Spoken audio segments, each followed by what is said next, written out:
You can find the New Testament in almost every language on earth. There are apps with the New Testament and children's books. It's the most read book and also the most banned book. In places around the world, Christians huddle in secret meetings, reading over the New Testament in secret. There's even a story of Corrie ten Boom, who was given the chance to speak in Russia about her time in the concentration camps in Germany. When she realized her hotel room was bugged, she sat down next to the microphone and read the New Testament into the speaker. She was being recorded, and that recording was passed around the communist government for years. But that's a story for much later on. Today we're talking about 15 years into the life of the church. On today's episode, we talk about how the New Testament was written.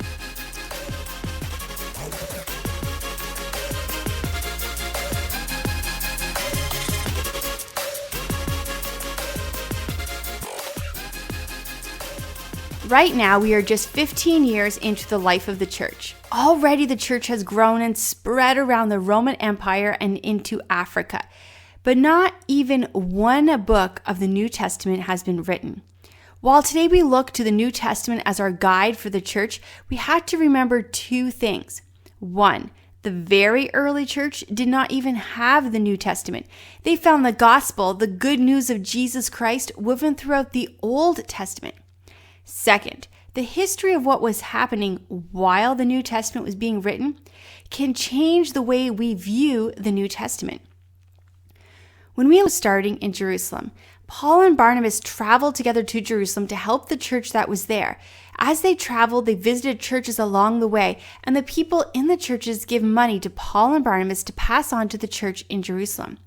When Paul and Barnabas arrive in Jerusalem, they come with money, food, and gifts for the church.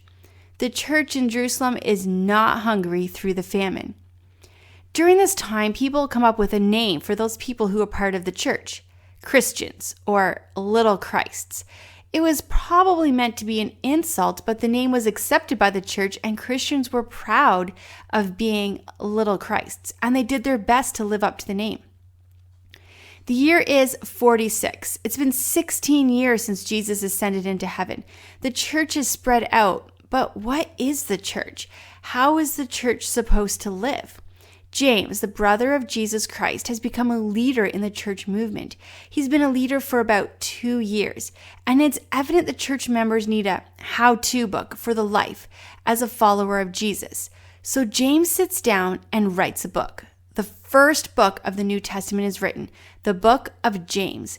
It is notable that James says he's a servant of Jesus Christ. He doesn't say he's the brother of Jesus. Imagine growing up as the brother of Jesus. We know that James did not like his brother very much, and if anyone has grown up in the shadow of an older sibling that seems perfect, imagine growing up in the shadow of a brother that was perfect. But after the death and resurrection, James sees that Jesus truly is God and becomes not just a follower of Jesus, but a servant of Jesus. The book of James is circulated amongst all the churches to read. So far, every Christian was Jewish. There are still tensions between the Greek Jews and the Hebrew Jews.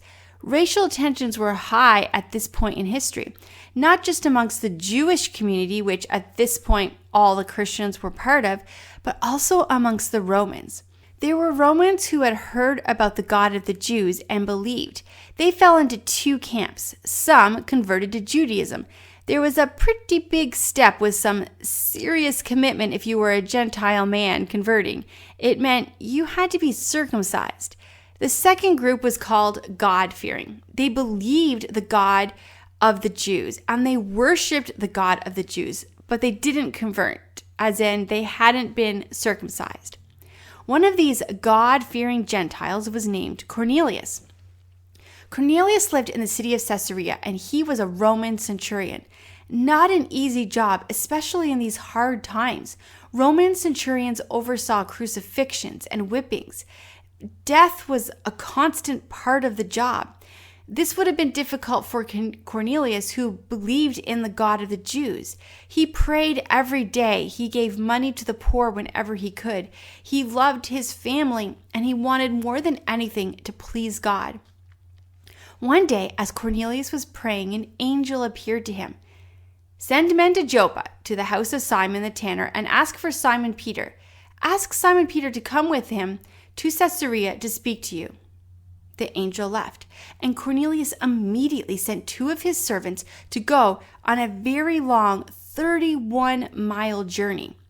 He then began inviting his family and his friends to his home so everyone could hear what Simon Peter had to say. It's late in the afternoon, and Peter is waiting for his food to be prepared. "I'm going to the roof to spend time in prayer. Once the food is prepared, come and let me know. I'll come down to eat." Peter heads up to the roof to pray, but his mind is on the meal being prepared, and he can smell the great food. As he begins to pray, he suddenly sees a vision. A great sheet is lowered down from the heavens with all kinds of animals, pigs, reptiles, birds, and a voice says, "Eat, Peter." Peter, thinking this is some kind of a test, spurred on perhaps by his hunger pain, says, "No, I will not eat what is unclean. I'm an old man. I've never eaten unclean food, and I never will."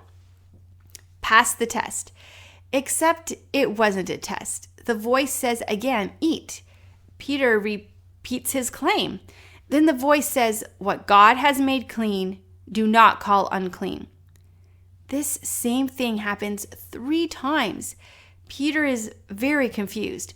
Then a friend appears on the roof. His friend does not see the vision or hear the voice, and he isn't there to say food is ready. There's visitors at the door, and they've asked to see Peter. Peter heads down and meets Cornelius' servants, and Peter suddenly realizes his vision must have something to do with this. So he agrees to go with the servants on the long trip back to Cornelius' house. By the time they arrive, the house is full of guests. Cornelius and his family try to worship Peter, who stops them, and then tells them the good news of Jesus Christ. In what can only be described as the first Pentecost for the Gentiles, the Holy Spirit falls on the household, and as they believe, they also start speaking in tongues and praising God. Peter watches in awe. He's seeing exactly what happened to him and those first few members of the church. Could it be? Could God be giving the Holy Spirit to Gentiles? This might change everything. It does change everything. And while it is Peter who is the first one to bring the gospel to the Gentiles, it is Paul who God uses to preach and start churches in the Gentile community. Peter, on the other hand, continues to preach to the Jews. And here is where the problems start. The Jewish Christians see the Gentile Christians as second-class Christians. Some won't eat with them. Others say they have to convert to Judaism. It's not good enough to be a God-fearing. You must convert. So the church elders got together to discuss, and it got heated. Many of the Christian Jews were the Jewish people who had been following the Jewish laws, intently waiting for the Messiah. They were God-fearing, God-loving Jews who were Christians. The thought that these laws didn't need to be followed anymore was unthinkable. Remember, at this point, all the words of God that they have are the Old Testament. Even Peter at first sides with the Jewish Christians. Paul, who's been working with the Gentiles, speaks and says the Gentiles do not need to follow the law. The law was to point us to Jesus. The Gentiles only need to be saved by faith, not works. Peter then stands and addresses the crowd. Because Peter is the main preacher for the Jewish people, what he says means a lot. So the crowd is quiet and hears him speak. Peter tells the story of Cornelius and what he has seen. "Men, I can testify that these Gentiles received the Holy Spirit not by following the law, but as soon as they believed. It was faith and faith alone." There was a mumbling in the crowd. What does this mean? Does this mean that Jewish Christians will follow the law and that Gentile Christians will not? James then stands to speak. Everyone turns to hear what he has to say. At this point, it is his book, the only book, the book of James, that the church has to look for instructions on life as a Christian. The book of James is clearly written to Jewish people. What the Jewish people know about the Torah is that the Torah has 3 main principles. All of the law could be wrapped up on the three principles found in Leviticus 17 and 18. Each of the Jewish men standing in their room that day had been taught these three principles as children while they were learning Leviticus. James says, I believe that Gentile Christians do not need to follow the law, except on these 3 points.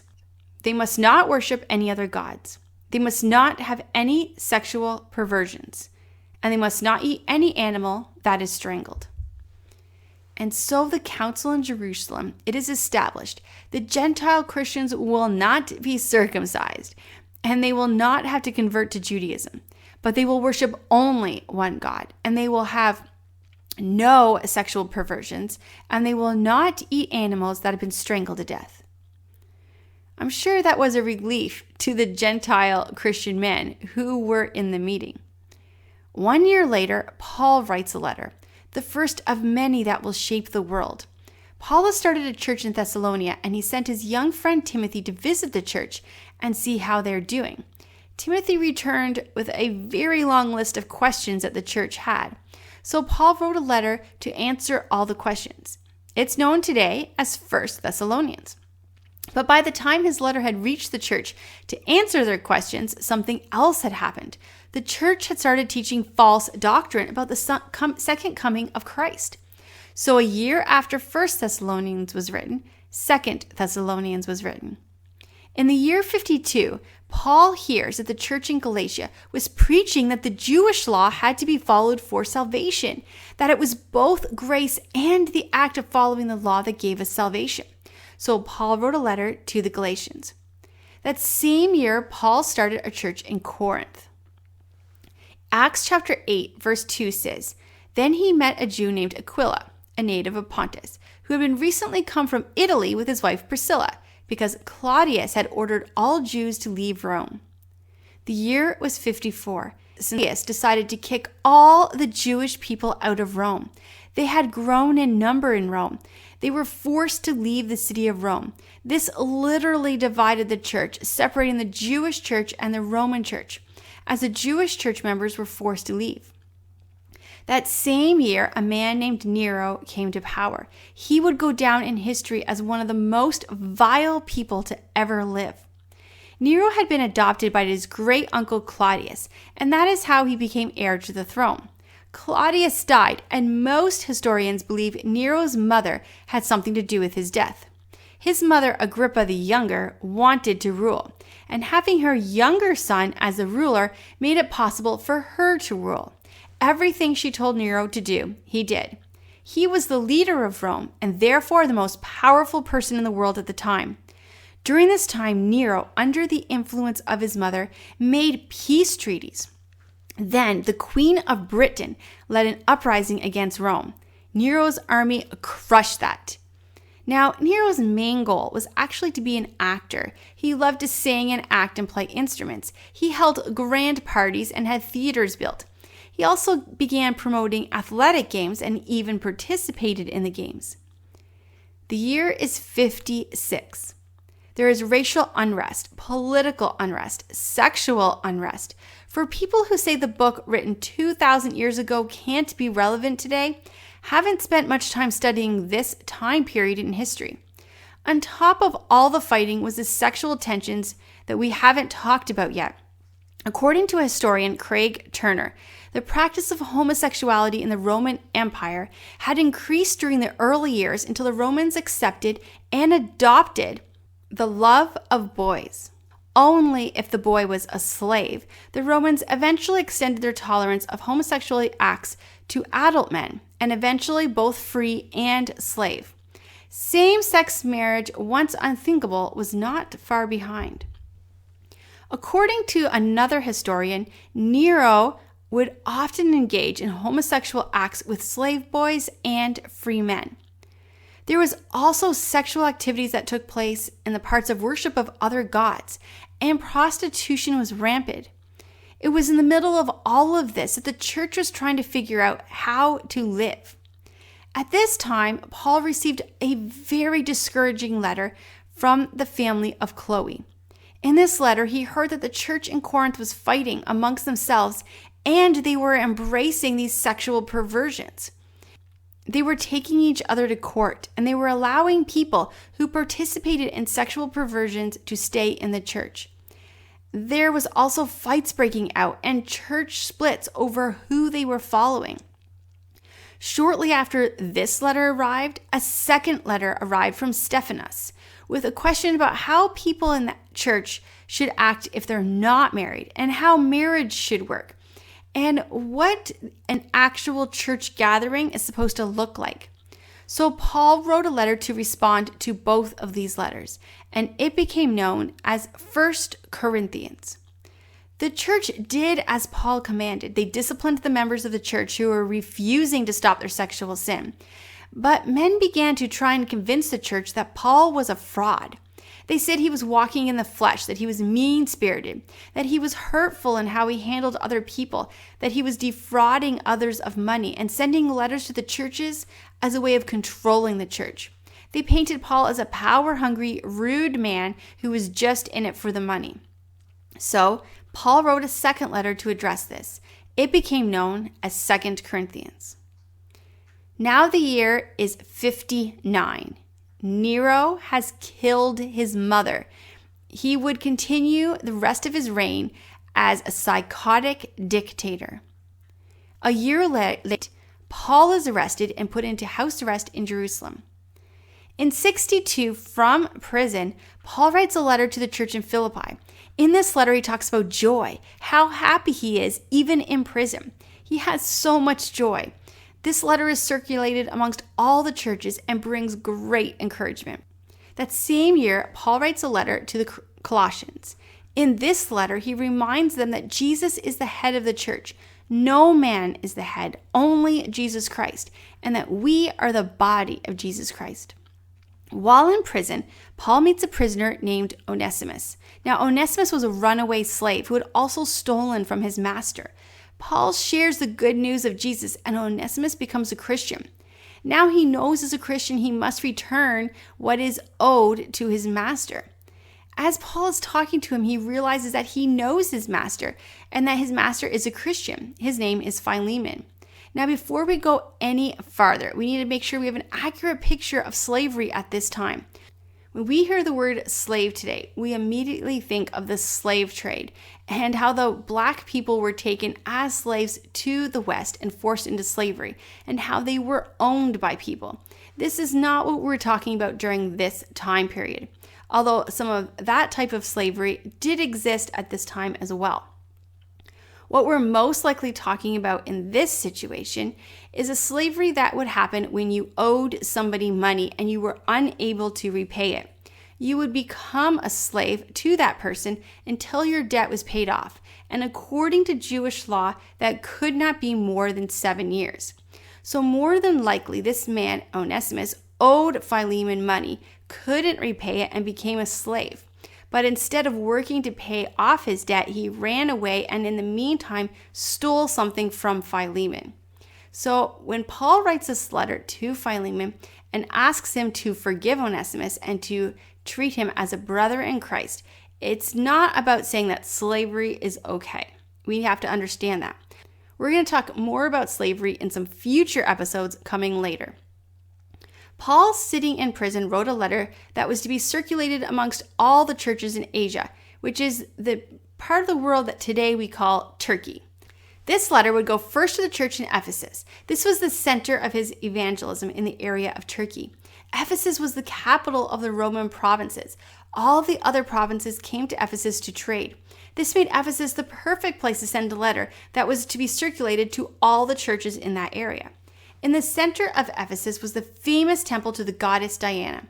Paul had many run-ins with these people who built idols for Diana and the temple workers. The people had been turning away from Diana and following the one true God.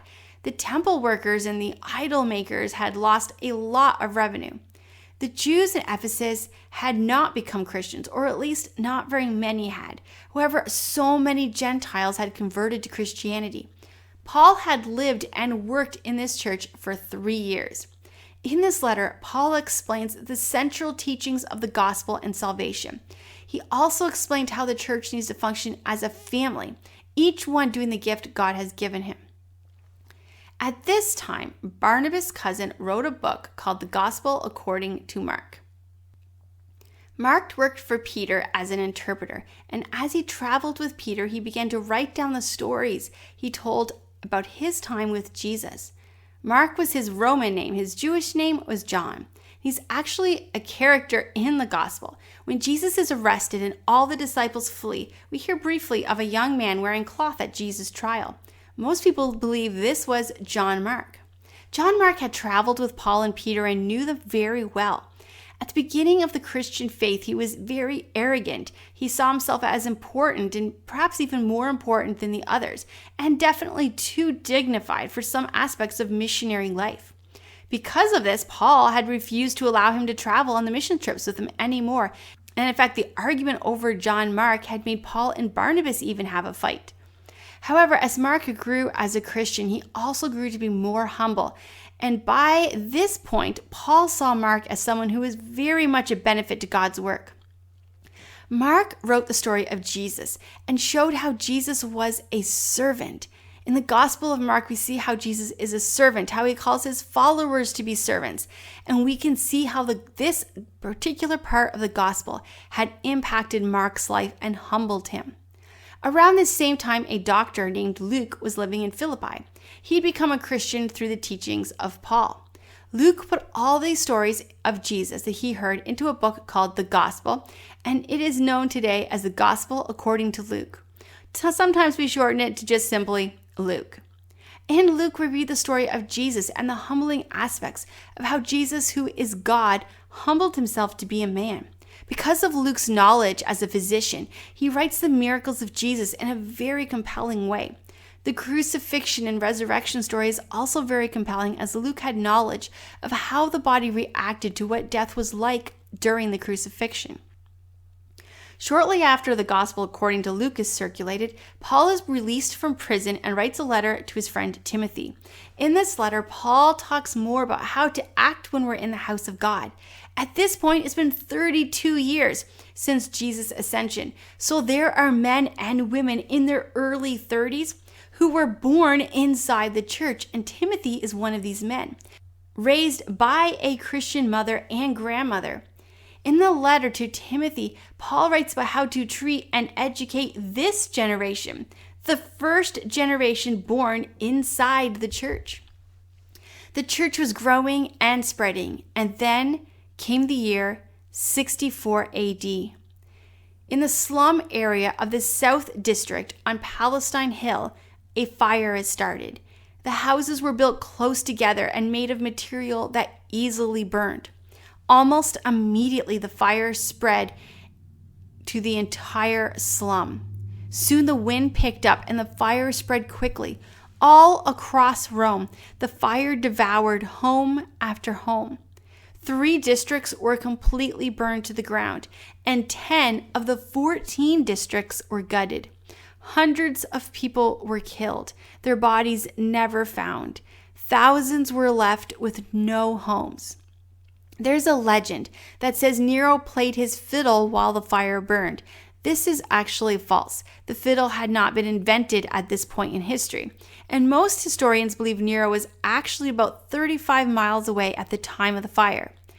However, Nero had talked often about wishing he could just burn Rome to the ground and rebuild it because he thought it was ugly. And many people believed that Nero had ordered the burning.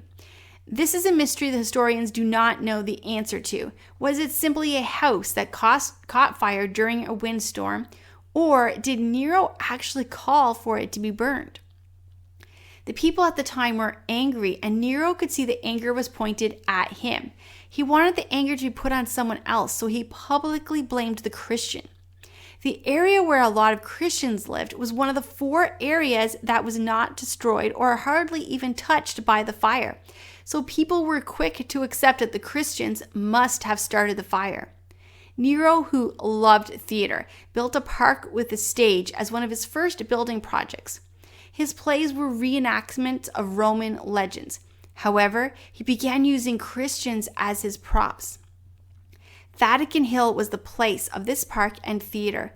Christian men were covered with the skins of bears and then fed alive to wild dogs as part of the play about the death of a legendary hunter who was killed by his dogs. Women were tortured and killed in a play about a mythological character and another play about a criminal. All three of these plays ended with the crucifixion of Christ, and Christ would be played by a Christian, and that Christian would then die by crucifixion. Many of the Christians felt they were unworthy to play this role, and they would not beg for their lives, but they would rather beg to be crucified upside down because they said they were not worthy to play the part of Christ. Nero also had garden parties and games, and he would burn Christians alive as a way to give light to these parties and these games. It was a brutal time for the church. During this time, a man named Florus became the Roman representative of Judah. His appointment was given as a gift to Florus' wife. Florus' wife was Cleopatra, and she was good friends with a woman named Poppaea, who was married to Nero. Now at this time, Rome was extremely corrupt. This corruption of the government could be seen in Florus, who was not qualified to work with the Jewish people and suddenly got the job representing Rome in Judea. And it didn't start off well. There were disputes between the Greeks and the Jews. The representatives before had always sided with the Jews since it was Judea and the home of the Jewish people, but Florus sided with the Greeks. Then he did something even worse. He demanded money from the temple. He went to the temple and he took the money. Now the Jews had given money to the temple, but it was supposed to be used to help the poor or to pay for temple costs. It was not to be given to the government. The Jews were outraged, and a large crowd began to protest.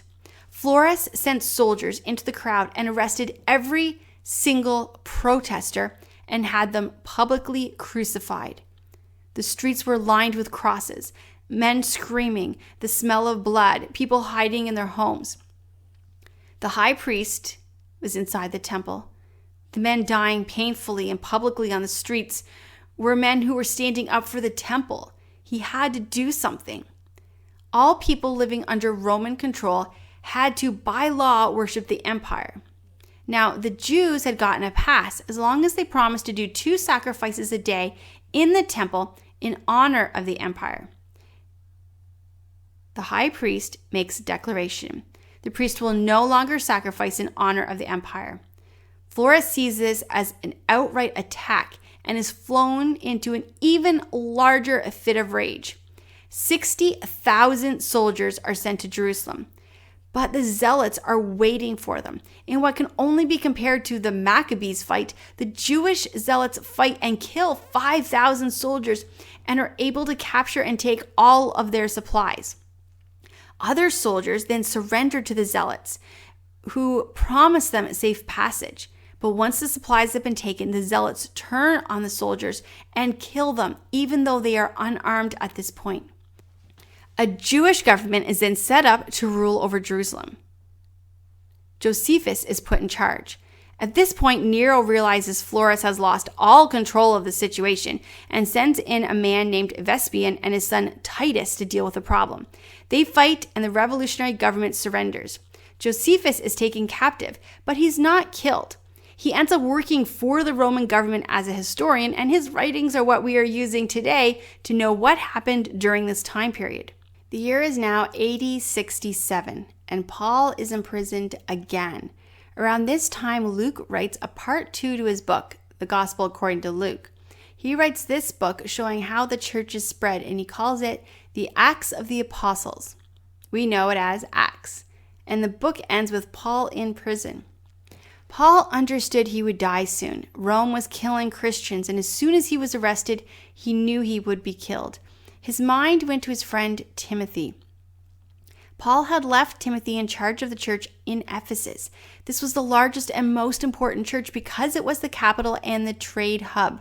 The church was spreading out through Ephesus and also looking to Ephesus for guidance. Leaving a very young Timothy in charge of this vital ministry was concerning for Paul.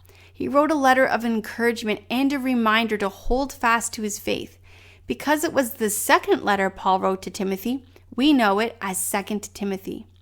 Paul also wrote a letter to a man named Titus. Titus was a Greek who had converted to Christianity through the teachings of Paul. They were soon traveling together, and Titus was at the Council of Jerusalem when they agreed that Gentiles could be Christians without converting to Judaism. Titus, a Gentile Christian, would have found that council to be very important.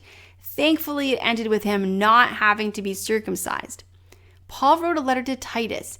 It's very short, but it covers a lot of topics: what elders and pastors should do, how to organize a church, what God's grace looks like. It was almost like a goodbye letter to a good friend. Around this time, a letter was circulated amongst the Jewish believers in Rome. Today, there's a difference of opinion on who wrote it. Some possibilities are Paul, Barnabas, Apollos, or Priscilla. If Priscilla wrote it, then that would make one of the most famous books of the New Testament written by a woman. The most popular opinion is Paul, but there's really no way for us to know. However, in this letter, the Jewish believers are shown point by point how the Old Testament points to Jesus Christ. We know this book as the book of Hebrews. At the same time, 2 letters written by Peter are circulated amongst the churches in what is today known as Turkey. These books are 1st and 2nd Peter. In these letters, Peter explains how Christians are going to suffer. We should expect it, and we have to live holy lives even though we are hated for it. As Christians were being rounded up and used as torches and props for plays, the Christians needed this encouragement to not give up and to keep living holy lives. Peter talks about how Jesus will return. Do not give up hope. Keep living holy lives and be ready for his return. Peter also talks about being careful to not accept false teachings and to not let the values of the society corrupt you. Shortly after writing this second letter, Peter becomes a prop for one of the plays, but we're going to talk about that in the next episode. One more letter is circulated at this time. It is written by Jesus' half-brother, Jude. It's a short letter, but it warns the church to stay away from false teachers. There's also a warning about the judgment of sin. The letter tells the church to be alert and to not fall for the traps of Satan. It's now AD 67. It's 37 years since Jesus ascended into heaven and the church was birthed. The world is in chaos. There's been famines and wars, and Christians are hated. For the Christians, life would be very different from today and at the same time very similar. Political sides you're forced to take, political leaders who hate Christians, a society that accepts sexual perversions as normal, and inside the church, false teachings and immorality. And it's about to get much, much worse. Most of the New Testament has been written. The 3 letters by John and the book of Revelation have not been written yet. The events in the next 3 years will shape the world forever. Even today, we experience unrest because of the events that happen during the next 3 years. And in our next episode, we're going to talk about that in an episode called Death and Destruction. I'm Laura-Lee Siemens. Until next time, to listen to more podcasts, to read blogs, and to check out my videos, go to lauraleesiemens.com. I'll see you next time for our next episode, Death and Destruction.